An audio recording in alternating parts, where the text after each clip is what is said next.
श्रीमद्भागवत महात्म्यम अथ प्रथमोध्यायः। देवर्षि नारद की भक्ति से भेंट। सच्चिदानंद स्वरूप भगवान श्री कृष्ण को हम नमस्कार करते हैं, जो जगत की उत्पत्ति, स्थिति और विनाश के हेतु तथा आध्यात्मिक, अधिदैविक और आधिभौतिक तीनों प्रकार के तापों का नाश करने वाले हैं। जिस समय श्री शुकदेव जी का यज्ञोपवीत संस्कार भी नहीं हुआ था तथा लौकिक वैदिक कर्मों के अनुष्ठान का अवसर भी नहीं आया था, तभी उन्होंने अकेले ही संन्यास लेने के लिए घर से जाते देखकर उनके पिता व्यास जी विहर से कातुर होकर पुकारने लगे, बेटा बेटा, तुम कहाँ जा रहे हो? उस समय वृक्षों ने तन्मय होने के कारण श्री शुकदेव जी की ओर से उत्तर दिया था, ऐसे सर्वभूत हृदय स्वरूप श्री शुकदेव मुनि को मैं नमस्कार करता हूँ। एक बार भागवत कथामृत का रस स्वादन करने में कुशल मुनिवर शौनक जी ने नैमिषारण्य क्षेत्र में विराजमान महामती सूत जीत को नमस्कार करके उनसे पूछा। शौनक जी बोले, सूत जी, आपका ज्ञान अज्ञान अंधकार को नष्ट करने के लिए करोड़ों सूर्यों के समान है। आप हमारे कानों के लिए रसायन अमृत स्वरूप सार गर्भित कथा कहिए। भक्ति, ज्ञान और वैराग्य से प्राप्त होने वाले महान विवेक की वृद्धि किस प्रकार होती है तथा वैष्णव लोग किस प्रकार इस माया मोह से अपना पीछा छुड़ाते हैं। इस घोर कली काल में जीव प्रायः आसुरी स्वभाव के हो गए हैं। विविध क्लेशों से आक्रांत इन जीवों को शुद्ध बनाने का सर्वश्रेष्ठ उपाय क्या है? सूत जी, आप हमें कोई ऐसा शाश्वत साधन बताइए जो सबसे अधिक कल्याणकारी तथा पवित्र करने वालों में भी पवित्र हो तथा जो भगवान श्री कृष्ण की प्राप्ति करा दे। चिंतामणि केवल लौकिक सुख दे सकती है और कल्पवृक्ष अधिक से अधिक स्वर्गीय संपत्ति दे सकता है, परंतु गुरुदेव प्रसन्न होकर भगवान का योगी दुर्लभ नित्य वैकुंठ धाम दे देते हैं। सूत जी ने कहा, शौनक जी, तुम्हारे हृदय में भगवान का प्रेम है, इसलिए मैं विचार कर तुम्हें संपूर्ण सिद्धांतों का निष्कर्ष सुनाता हूँ, जो जन्म मृत्यु के भय का नाश कर देता है, जो भक्ति के प्रवाह को बढ़ाता है और भगवान श्री कृष्ण की प्रसन्नता का प्रधान कारण है। मैं तुम्हें वह साधन बताता हूँ, उसे सावधान होकर सुनो। श्री शुकदेव जी ने कलियुग में जीवों के कल्याण काल रूपी सर्प के मुख का ग्रास होने के त्रास का आत्यांतिक नाश करने के लिए श्रीमद् भागवत शास्त्र का प्रवचन किया है। मन की शुद्धि के लिए इससे बढ़कर कोई साधन नहीं है। जब मनुष्य के जन्म जन्मांतर का पुण्य उदय होता है, तभी उसके इस भागवत शास्त्र की प्राप्ति होती है।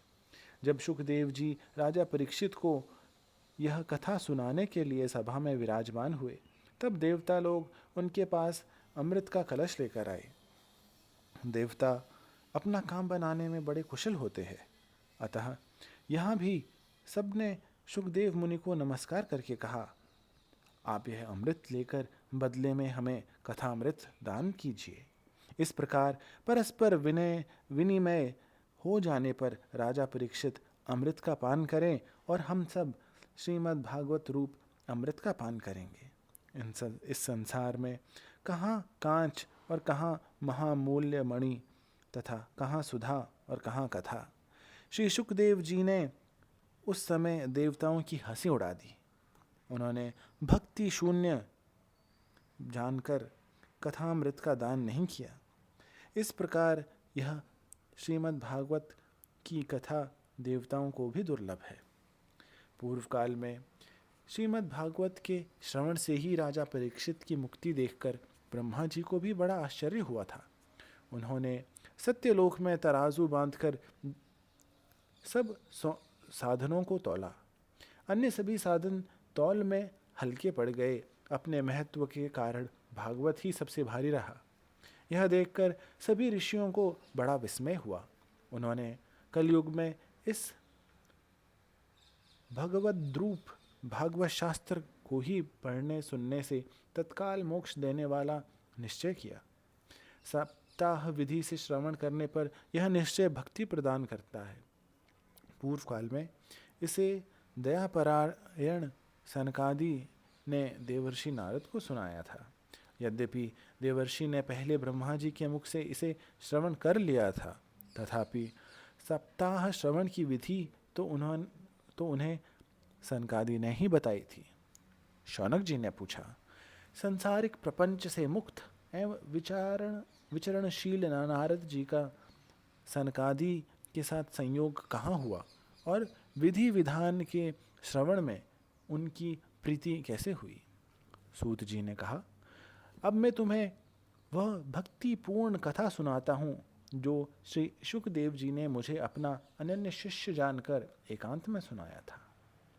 एक दिन विशालपुरी में वे चारों निर्मल ऋषि सत्संग के लिए आए। वहाँ उन्होंने नारद जी को देखा। सनकादि ने पूछा, ब्राह्मण, आपका मुख उदास क्यों लग रहा है? आप चिंतातुर कैसे हैं? इतनी जल्दी जल्दी आप कहाँ जा रहे हैं और आपका आगमन कहाँ से हो रहा है? इस समय तो आप उस पुरुष के समान व्याकुल जान पड़ते हैं जिसका सारा धन लुट गया हो। आप जैसे आसक्ति रहित पुरुषों के लिए यह उचित नहीं है। इसका कारण बताइए। नारद जी ने कहा, मैं सर्वोत्तम लोक समझकर पृथ्वी में आया था।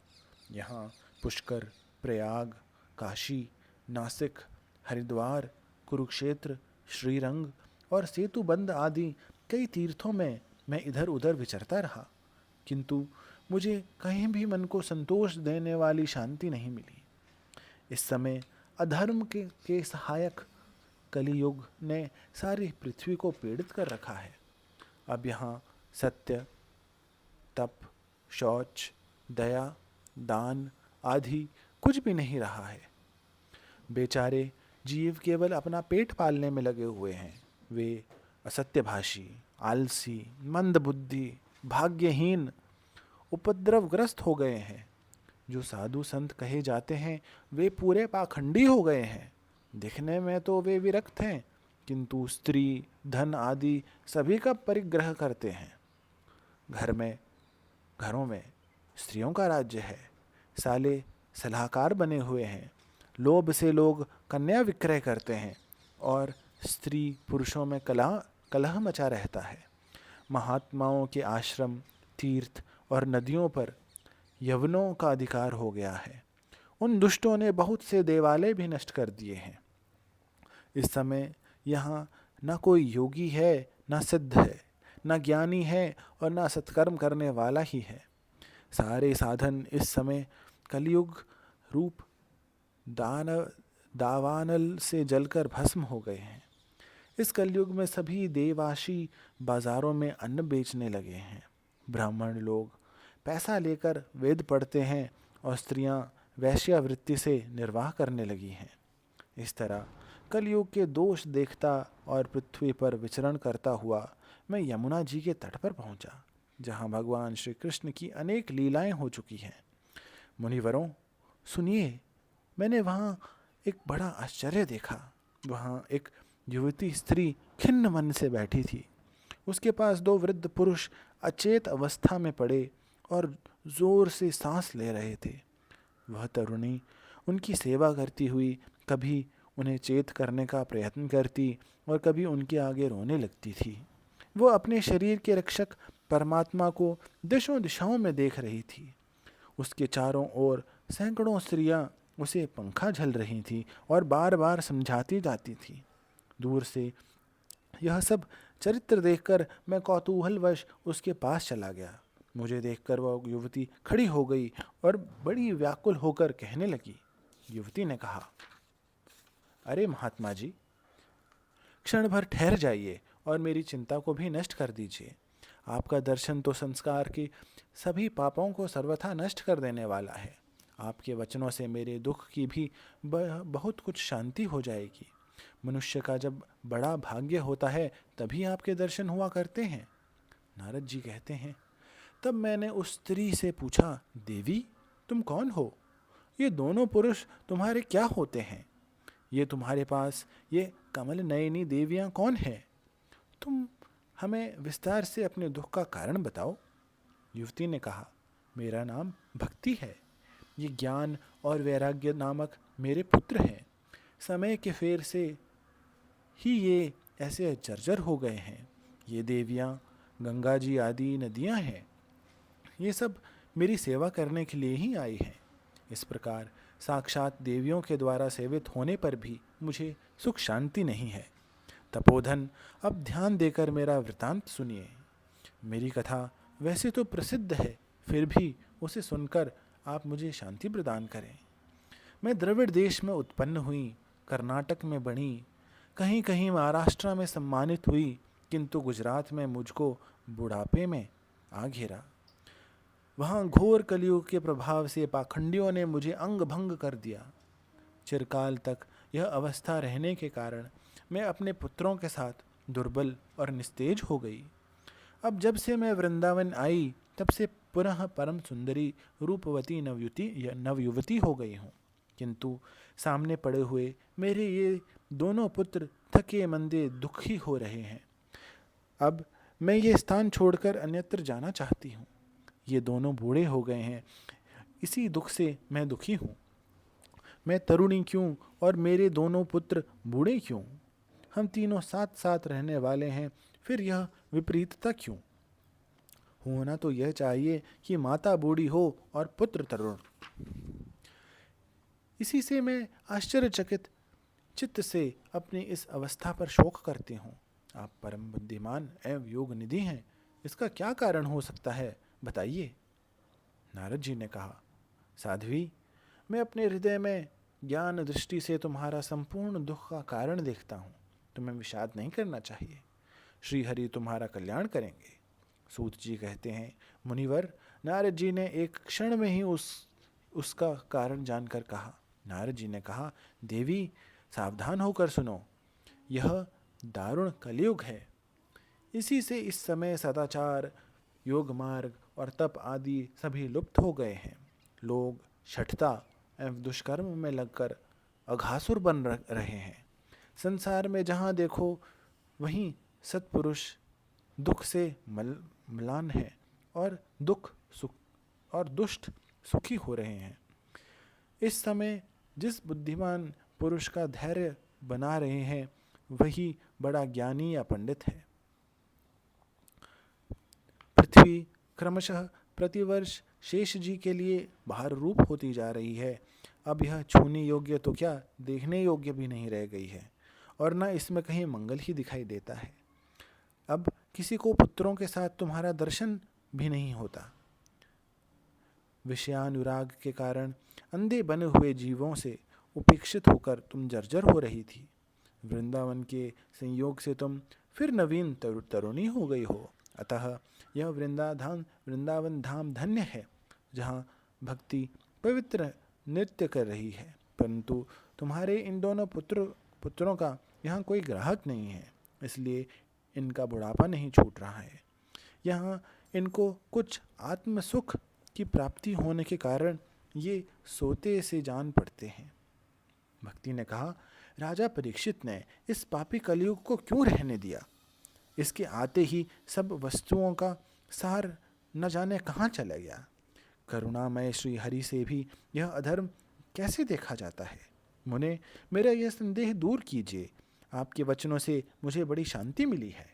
नारद जी ने कहा, बाले, यदि तुमने पूछा है तो प्रेम से सुनो।